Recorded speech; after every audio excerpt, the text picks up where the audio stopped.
الحالة باش يشن نعام أساسي دمقان يعني بنشاط دمقان مهرجان الذاكرة لسبب لم يسبق أنه غنجد دمقان بحضور شخصيات مهمة جدا تفكر بالعالم المتوسط ماشي فقط غنية بل صاحب الترجمة تتقن الأمازيغية. أوكي مزيان. ثانيا لأننا سنحتفي برجل استثنائي، رجل عرف كيف يصل السن باش الياس ومسار النص باش يدبر مهارة ماشي نسمى كين ديالنا المتوسطيون في العالم.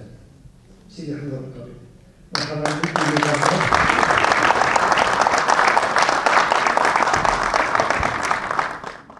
Nous l'avons défini dans notre catalogue de présentation. Nous reviendrons à cette question d'identité qui, comme vous le savez, est un paradigme extrêmement sensible, extrêmement important dans ce périmètre méditerranéen, mais pas seulement. Parce que nous ne voudrons pas, lors de ces différents échanges de points de vue, aboutir à un méditerranéocentrisme ou à une définition exclusive de la Méditerranée. Étymologiquement, cette mer est définie dans beaucoup de langues, puisque c'est aussi une langue polyglotte, une mer polyglotte, définie comme la mer du milieu. Les latins l'ont définie comme le Mare Nostrum, notre mer. Certains la définissent sous terme de couleur, la mer blanche. Chez les Arabes, on l'appelle la mer blanche. Il est intéressant de savoir déjà qu'il y a une diversité dans la définition de la Méditerranée et nous commettrions une erreur conceptuelle que de définir cette Méditerranée sous une forme monosémique.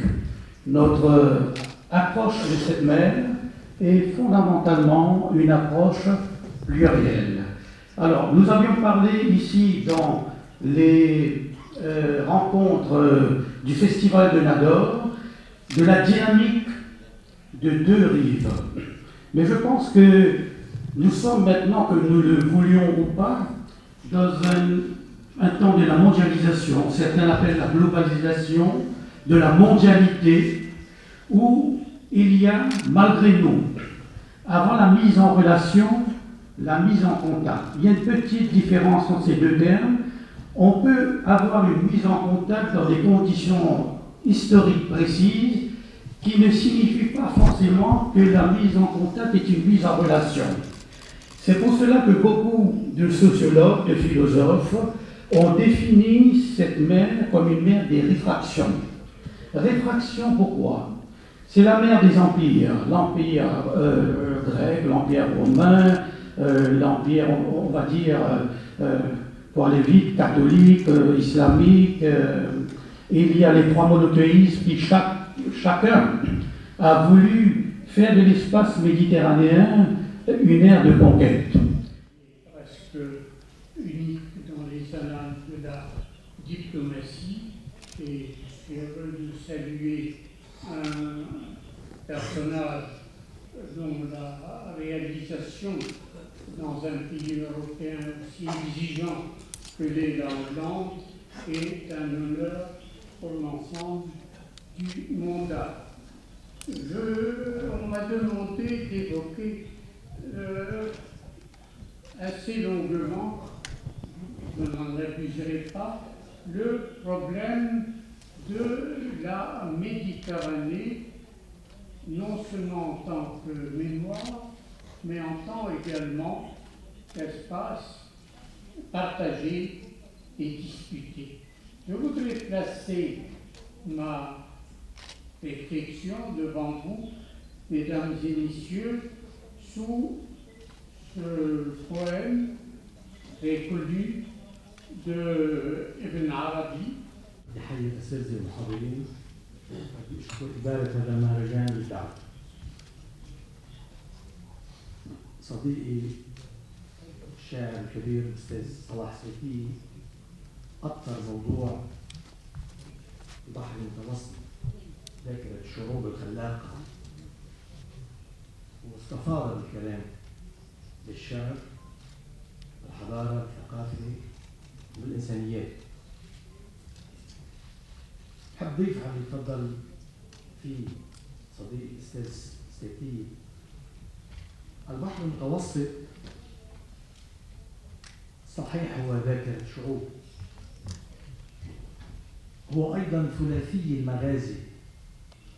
هو الأرجوان، اكتشاف الأرجوان اللي كان لباس الملوك يعني السلطة.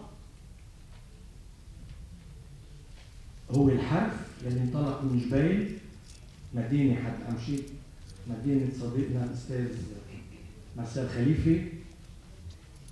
ثم الشراع اللي انطلق من شاطئ فينيقيا وارتاد العالم، وبعرف كثيرين كانت الانطلاقة الأولى للعولمة قبل أكثر من 2000 سنة. البحر المتوسط كما قال Fernand Braudel, non une mer, mais une succession de mers et plusieurs civilisations. المتوسط هو سلسلة بحار وتوالد حضارات، هو التقاء قارات ثلاثة، هو قبول التعدد والاختلاف الإيجابي الخلاق ضمن الوحدة والتناغم الإنساني. طبعا هذا البحر التقت فيه الحضارات القديمة كلها، يعني لبنان، روما، حضارة الفراعنة، بلاد ما بين النهرين، المدن الإغريقية، صقلية، الحضارة الإسلامية بالغرب الأوروبي في الأندلس، الإسلام التركي في يوغوسلافيا. Quizás será conocido la existencia de una de las tesis que explican o que pretenden explicar el origen del euskera, de la lengua vasca, la relaciona con el amazigh, con el bereber, y por tanto esto nos pone en relación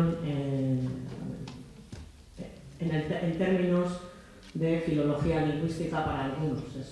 El euskera es una lengua aislada cuyo origen se desconoce, y este es uno de los puntos que nos relacionan a nosotros los vascos, que somos un pueblo mayoritariamente atlántico, con esta parte del mundo que es el Mediterráneo. Quisiera también haceros partícipes en esta reflexión de una serie de puntos, empezando por la cercanía con Melilla y el peso de la historia no tan lejana, de un contexto de colonización, la referencia al monte Gurugú, que en la actualidad está vinculada a los intentos de los emigrantes por atravesar la valla, por esa división de este Mediterráneo que se piensa como un espacio común, pero como un espacio también de división, como un espacio cerrado, como un espacio cada vez más como un espacio de fortaleza, y que es poco negociable. Y Fredrik Barth aporta una visión dinámica en la que incide sobre la manera en la que se construye la identidad a partir de la relación con el otro, a partir de la relación con quien está enfrente, esta relación que en el campo del Mediterráneo, como hemos oído en las intervenciones anteriores, ha sido central. Por tanto, las aportaciones de Fredrik Barth sobre la construcción de la identidad, de las identidades, me parecen en este sentido centrales a la hora de pensar en la identidad, tanto en términos de adscripción, en la forma en que cada cual se presenta, en la que cada cual se define, y en la forma en la que es definido y percibido por los demás. Esas dos concepciones no siempre van de la mano, no siempre se superponen.